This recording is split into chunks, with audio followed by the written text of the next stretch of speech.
scholarly teachers, iaitu kesarjanaan guru. Jadi kalau kita tengok dari segi tafsiran biasa, scholarly teachers ni ditafsirkan sebagai guru sarjana. Jadi kalau guru sarjana ni dia mungkin nampak seolah-olah hanya paper qualification ataupun academic qualification. Tapi sebenarnya tidak. Ada dua perkara besar dalam scholarly teachers ini. Yang pertama, betul dari segi academic qualification, di mana kita ingin meningkatkan kualiti guru menerusi peningkatan sijil-sijil mereka daripada ijazah pertama kepada ijazah sarjana dan seterusnya kepada peringkat PhD. Dan alhamdulillah di Malaysia kita dapati sekarang ini sebahagian besar guru-guru kita adalah guru-guru yang mempunyai ijazah sarjana muda basicnya. So begitu ramai.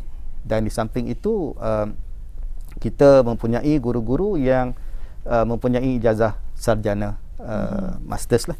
Dan di samping itu tidak kurang juga kita mempunyai guru-guru yang mempunyai ijazah di peringkat tertinggi, di peringkat PhD. Seramai 1,227 orang guru ataupun 0.32% telah pun mempunyai ijazah PhD. Manakala yang sarjana sebanyak 8.87%, iaitu 37,958 orang guru.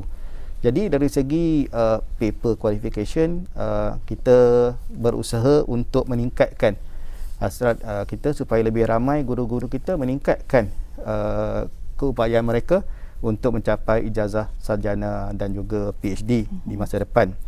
Namun begitu, aspek yang kedua di bawah konsep guru sarjana ataupun scholarly teachers ini adalah tentang aktiviti yang kesarjanaan ataupun scholarly activities yang dilaksanakan oleh guru. Ya, yang dilaksanakan oleh guru. Ini satu lagi aspek yang penting yang perlu dilakukan. Dan kalau kita lihat di sistem-sistem yang hebat di seluruh dunia yang cemerlang, contohnya menerusi pentadsiran PISA dan juga TIMSS, aktiviti scholarly ini ataupun aktiviti kesarjanaan ini merupakan antara intipati utama yang membawa sistem-sistem ini meningkat dengan baik dan cemerlang di dalam pentadsiran antarabangsa seperti PISA. Dan kalau kita rujuk contohlah seperti di Shanghai, di mana mereka antara yang sentiasa tertinggi. Jadi apabila disebut tentang Shanghai, mereka ada beberapa prinsip yang mereka gunakan. Salah satunya adalah mereka mengubah konsep responsibility kepada accountability.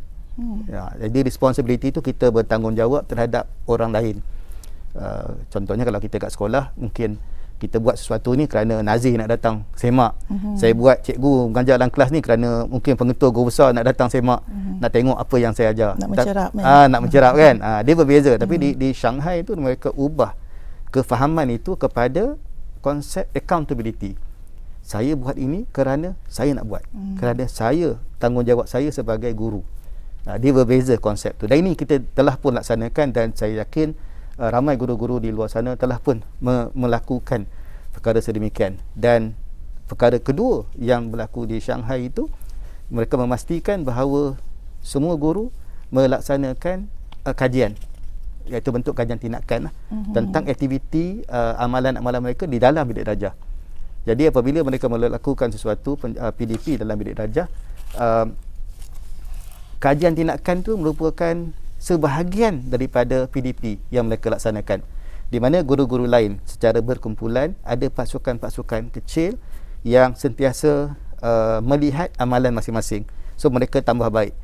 Prinsip itulah yang kita bawa menerusi PLC, Professional Learning Communities, yang kita laksanakan di sekolah kita. So kita bergerak ke arah ini. So jadi sebahagian besar daripada scholarly activities ataupun aktiviti kesarjanaan ini telah pun kita laksanakan. Dan lebih jelas lagi aktiviti-aktiviti ini dapat kita lihat apabila kita melaksanakan program-program yang khusus. Sebagai contoh, program TS25, ada 2,800 sekolah yang telah pun terlibat. Begitu juga program DLP, program transformasi Minda, Teach for Malaysia, Coaching and Coaches, dan banyak lagi aktiviti yang kita lakukan.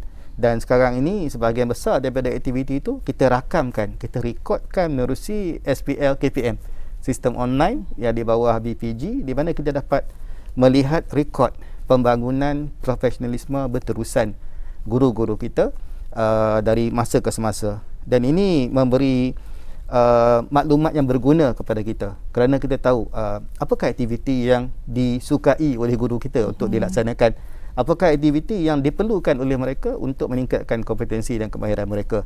Jadi dengan adanya data sebegini, ini akan dapat bantu kita untuk mencapai apa yang kita hasratkan.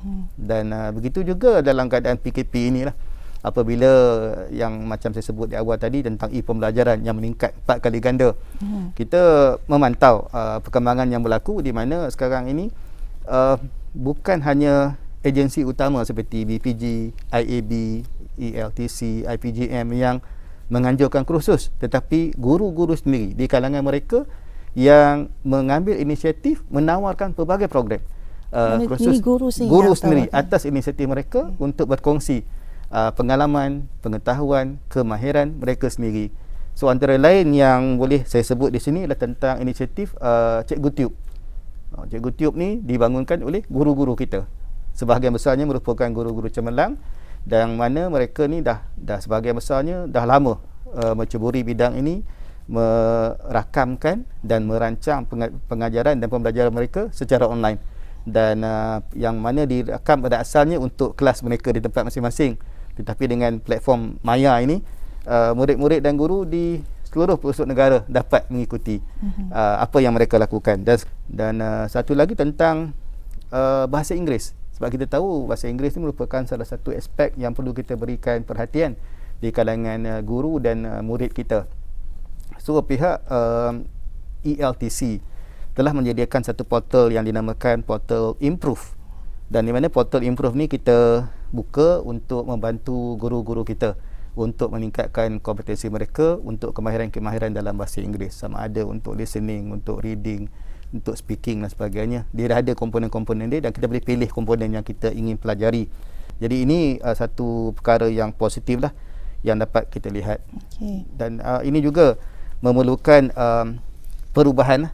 Dan kita tahu dengan normal baru ataupun kebiasaan baru ini, banyak perkara yang biasa kita lakukan sebelum ini kita kena ubah.